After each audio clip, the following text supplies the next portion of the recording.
নমস্কার, সকলকে Utpal seed world চ্যানেলে স্বাগত। আমি উৎপল তোমাদের সাথে। তোমরা টাইটেল বা থাম্বনেল দেখি বুঝতে পেরেছো আজকে আমাদের ভিডিওর বিষয়বস্তু কি। হ্যাঁ, আজকের ভিডিওতে আমরা 2024 সালে ক্লাস 11-এর ইংলিশ পরীক্ষার সাজেশন নিয়ে ডিটেলস আলোচনা করব। আর আমি নিশ্চিত তোমরা এই সাজেশনটা ফলো করলে সেখান থেকে 100% প্রশ্ন কমন পাবে। তাই তোমরা ভিডিওটা স্কিপ না করে অবশ্যই প্রথম থেকে শেষ পর্যন্ত দেখবে। আর যারা আজ আমার চ্যানেলটা প্রথম দেখছো বা চ্যানেলটা এখনো সাবস্ক্রাইব করনি, তারা অবশ্যই চ্যানেলটা সাবস্ক্রাইব করে পাশে থাকা বেল বাটনটা প্রেস করবে, যাতে পরের ভিডিওগুলো আপলোড করার সাথে সাথে তোমাদের কাছে নোটিফিকেশন পৌঁছে যায়। দেখো, আজকের ভিডিওতে আমরা শুধুমাত্র ক্লাস 11-এর যে 5টা পোয়েট্রি আছে, যে meeting at night, Robert Browning এর লেখা, আপন ওয়েস্টমিনস্টার ব্রিজ, উইলিয়াম ওয়ার্ডসওয়ার্থের লেখা, ডেব্রেক, হেনরি ওয়ার্ডসওয়ার্থ লংফেলোর লেখা, দ্য সিগ্রোজ, উইলিয়াম ব্লেকের লেখা, ব্রাদারহুড, অক্টাভিও পাজের লেখা, এই 5টা কবিতা থেকে কি কি প্রশ্ন আমাদেরকে 2024 সালে ফাইনাল পরীক্ষার জন্য খুব ভালোভাবে প্রস্তুত করতে হবে তা নিয়ে ডিটেলস আলোচনা করব। তার আগে আমাদেরকে একটু জেনে নিতে হবে কোশ্চেন প্যাটার্নটা কি, মানে আমাদেরকে এই 5টা কবিতা থেকে ফাইনাল পরীক্ষায় কত নম্বরের প্রশ্নের উত্তর দিতে হবে বা কিরকম প্রশ্নগুলো পড়বে। দেখো, এমসিকিউ 5টা থেকে 5টাই পড়বে, তাহলে আমাদেরকে 5টা এমসিকিউ এর উত্তর লিখতে হবে। 5টা কবিতা থেকে 5টা পড়বে। শর্ট অ্যান্সার টাইপ কোশ্চেন 5টা করতে হবে 1 নম্বর করে, কিন্তু 10টা পড়বে, মানে প্রতি কবিতা থেকে 2টো করে পড়বে, আমাদেরকে 5টার উত্তর দিতে হবে। আর এসে টাইপ কোশ্চেন 5টা কবিতা থেকে 5টাই পড়বে, আমাদেরকে উত্তর দিতে হবে 2টি প্রশ্নের। তাহলে দেখো, যেহেতু এসে টাইপ কোশ্চেন 5টা থেকেই পড়বে, আমরা কি করব, যে কোনো 3টি কবিতার প্রশ্নগুলো ভালো করে প্রস্তুত করব। আমি তোমাদের এখানে 5টা কবিতারই সাজেশন দিয়ে দিয়েছি, তোমরা এখান থেকে তোমাদের পছন্দ মতো যে কোনো 3টি কবিতার সাজেশন ফলো করবে, তাহলেই তোমরা 100% নিশ্চিতভাবে প্রশ্নগুলো কমন পেয়ে যাবে। আর এমসিকিউ আর এসএকিউ এর জন্য কোনো সাজেশন দিইনি, কারণ এটা তোমরা যখন টেক্সটগুলো পড়েছো বা টেক্সটগুলো যখন আবার পড়বে, তখন একটু ভালো করে খেয়াল করে পড়লেই এমসিকিউ এবং এসএকিউ এর উত্তরগুলো করতে পারবে। এছাড়াও দেখবে আমি অলরেডি ভিডিও আপলোড করেছি টেক্সটগুলোর উপর, সেখানে তো আমি ডিটেলসে বলে দিয়েছি কোন কোন প্রশ্নগুলো এমসিকিউ বা এসএকিউ হিসাবে পড়তে পারে।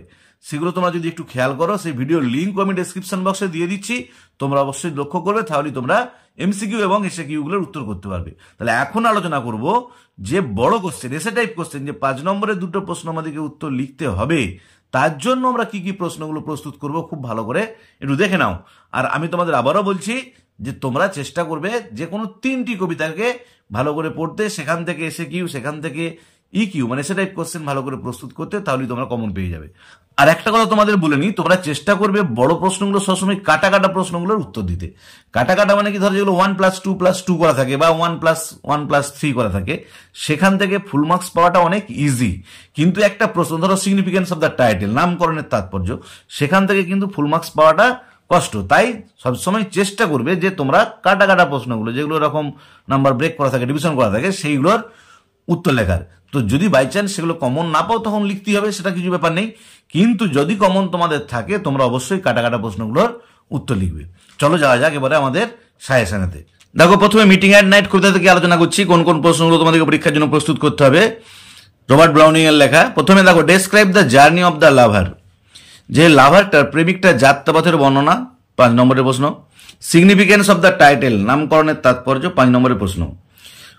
3 নম্বর, describe meeting at night as a love poem, বর্ণনা দাও মিটিং অ্যাট নাইট হচ্ছে একটা প্রেমের কবিতা, এটাও 5 নম্বরের প্রশ্ন। 4তে, এ ভয়েস লেস লাউড, এই লাইনটা তুলে থাকবে, দিয়ে বলা থাকবে whose voice is referred to here, এখানে কার কণ্ঠস্বরের কথা বলা হয়েছে। When is this voice heard, কখন এই কণ্ঠস্বরটা শোনা যায়।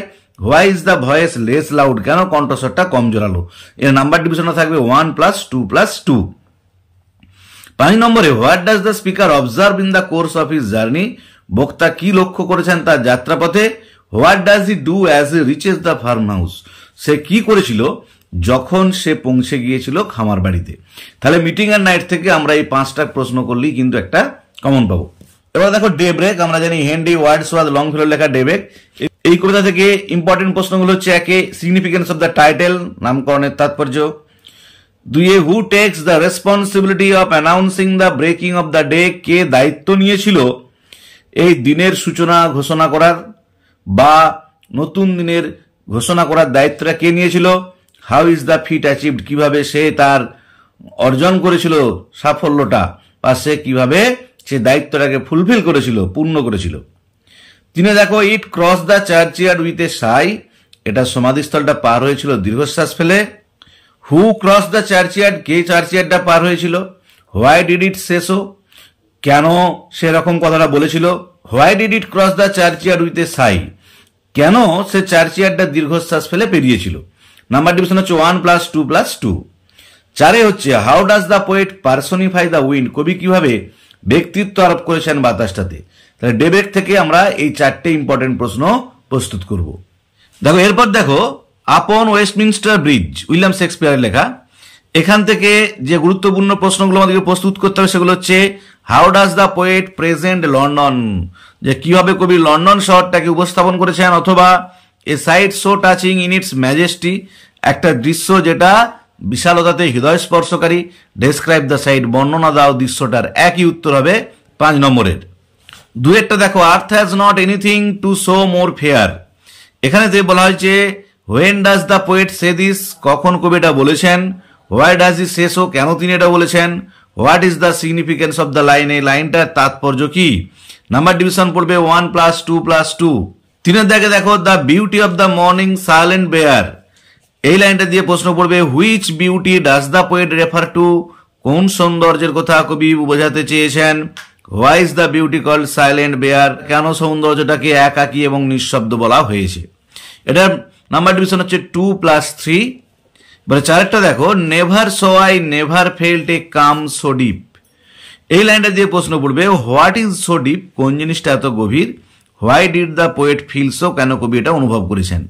দেখো এখানেতে নাম্বার ডিভিশন হবে 1+4, যে 1+4 এই নাম্বার ডিভিশনে প্রশ্নটা পড়বে।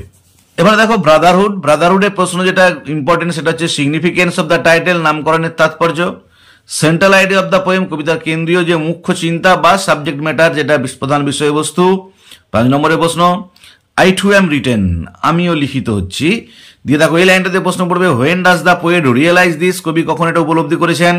Describe the significance of the line, এই লাইনটির তাৎপর্য কি আলোচনা করো। 2+3। অথবা ওই একই লাইন দিয়ে প্রশ্ন পড়তে পারে what does the poet say about his position on the earth, কবি কি বলেছেন তার অবস্থা সম্পর্কে এই পৃথিবীতে।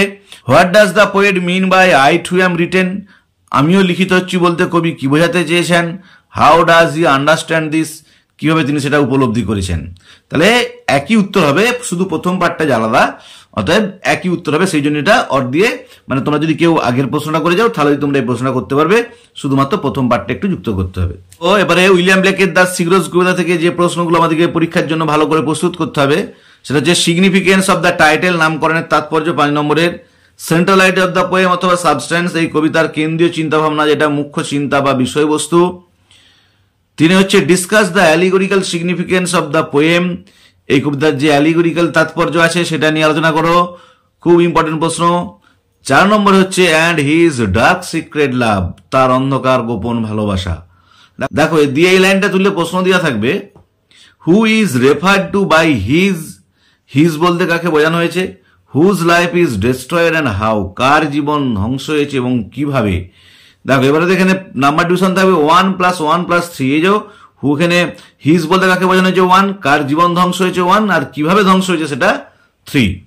তাহলে এখন আমি তোমাদের ক্লাস 11-এর 2024 সালে কবিতা থেকে যে যে প্রশ্নগুলো ফাইনাল পরীক্ষার জন্য খুবই ইম্পর্টেন্ট, এবং আমি তোমাদের নিশ্চিতভাবে বলতে পারি তোমরা এই প্রশ্নগুলোর মধ্যে 100% কমন পাবেই পাবে, তা নিয়ে ডিটেলস আলোচনা করলাম। আমি তোমাদের আরেকবারটি বলে দিচ্ছি যে কিভাবে তোমরা সহজেই প্রস্তুতি নেবে ফাইনাল পরীক্ষার জন্য। দেখো তোমাদের 5টা কবিতা আছে ক্লাস 11-এ, এখান থেকে 5টে এমসিকিউ পড়বে, 5টাই করতে হবে।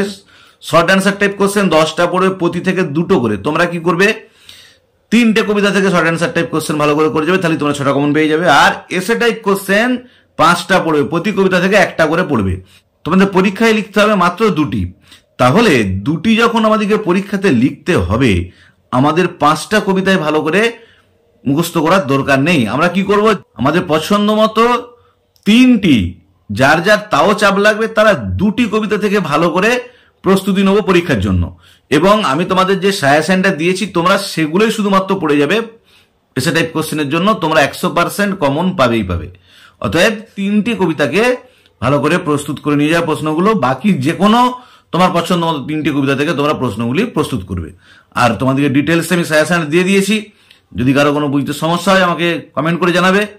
আর পরের ভিডিওতে আমরা ক্লাস 11-এর যে প্রোজগুলো থেকে যে প্রশ্নগুলো আমাদেরকে ফাইনাল পরীক্ষার জন্য প্রস্তুত করতে হবে তা নিয়ে ডিটেলস আলোচনা করব, এবং একইভাবে তারপরের ভিডিওতে আমরা কিভাবে এই ক্লাস 11-এর ফাইনাল পরীক্ষার জন্য যে তোমাদের রাইটিং সেকশনটা আছে এবং র্যাপিড রিডার অর্থাৎ শেক্সপিয়ারের যে 5টা নাটকের সামারি আছে সেখান থেকে কোন কোন প্রশ্নগুলো ফাইনাল পরীক্ষার জন্য ইম্পর্টেন্ট তার সাজেশন আমি ডিটেলসে দেবো।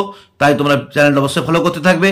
আর যারা আজ আমার চ্যানেলটা প্রথম দেখছো বা চ্যানেলটা এখনো সাবস্ক্রাইব করোনি তারা অবশ্যই সাবস্ক্রাইব করে পাশে থাকা বেল বাটনটা প্রেস করবে, যাতে পরের ভিডিওটা আপলোড করার সাথে সাথে তোমাদের কাছে নোটিফিকেশন পৌঁছে যায়।